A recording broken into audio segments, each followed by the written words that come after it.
जोर मजूर के टक्कर पर संघर्ष हमारा नारा है। मजूर के टक्कर पर संघर्ष हमारा नारा है। पुलिस के बल पे तानाशाही नहीं चलेगी, नहीं चलेगी। पंकज सिपाही को न्याय दो, न्याय दो, न्याय दो।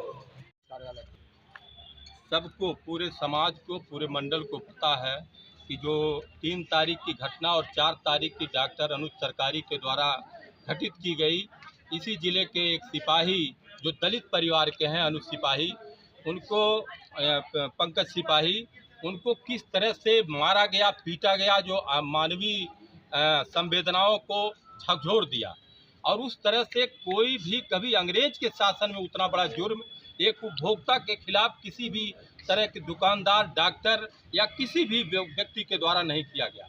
जो हैवानियत दिखाया है डॉक्टर अनुज सरकारी ने, ऐसा कहीं इतिहास में नहीं मिलता है कि उसको कमरे में बंद करके, अपने बेडरूम में बंद करके इतनी तरह से, बुरी तरह से मारा गया। मारा ही नहीं गया बल्कि उसके परिवार, उनके पत्नी, उनके बच्चों के सामने वो बच्चे और परिवार गिराते रही उनकी पत्नी, लेकिन जरा सा भी उस हैवानियत व्यक्ति को दया नहीं आई और वो मार करके उनके शरीर का कोई अंग नहीं बचा है जहां पर सरिया राड से और डंडे से न पीटा गया हो, उनके गुंडे, उनके बाउंसरों द्वारा। और सब लोगों ने मार पीट करके दबाव में कौन से रसूख का प्रयोग किया डॉक्टर ने, ये उनकी समझ की बात है, जांच का विषय है। और उसी खिलाफ, उसी पीड़ित के खिलाफ FIR करके जेल में डाल दिया गया है। हम लोग आए हैं कि पंकज को जेल से बाहर किया जाए। अगल बगल के पुलिस आए तो उनको भी उन्होंने पीटा, वीडियो आप देखे होंगे, उनको भी पीटा और मारा, बुरी तरह से मारा। लेकिन उस पुलिस, वहाँ की पुलिस कान में तेल डाल के पड़ी हुई है। जरा सा उसके दिलो दिमाग में नहीं आया कि हमारा ही एक भाई मारा जा रहा है और एक पक्षिक कार्रवाई किया जा रहा है, जबकि ऐसा अंग्रेज के शासन में भी नहीं था। क्या सर? सीएम साहब न्याय की बात करते हैं, सीएम का साहब के घर में इतनी घटना घट गई।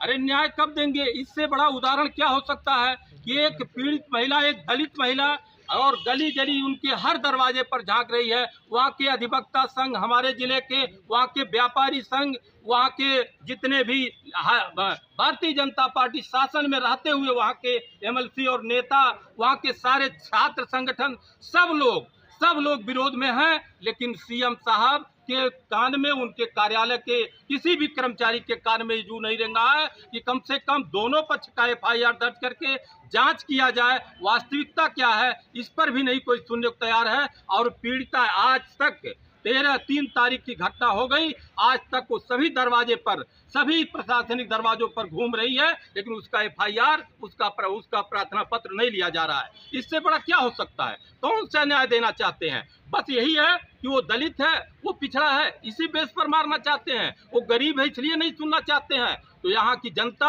और हम लोग हर गरीब और दलित के साथ हैं, चाहे जितनी लड़ाई लड़ना पड़ेगी, रोड से लेकर के और जिले कार्यालय से लेकर के और अंतिम लड़ाई तक हम लोग लड़ने का काम करेंगे। कतई शांत नहीं बैठेंगे।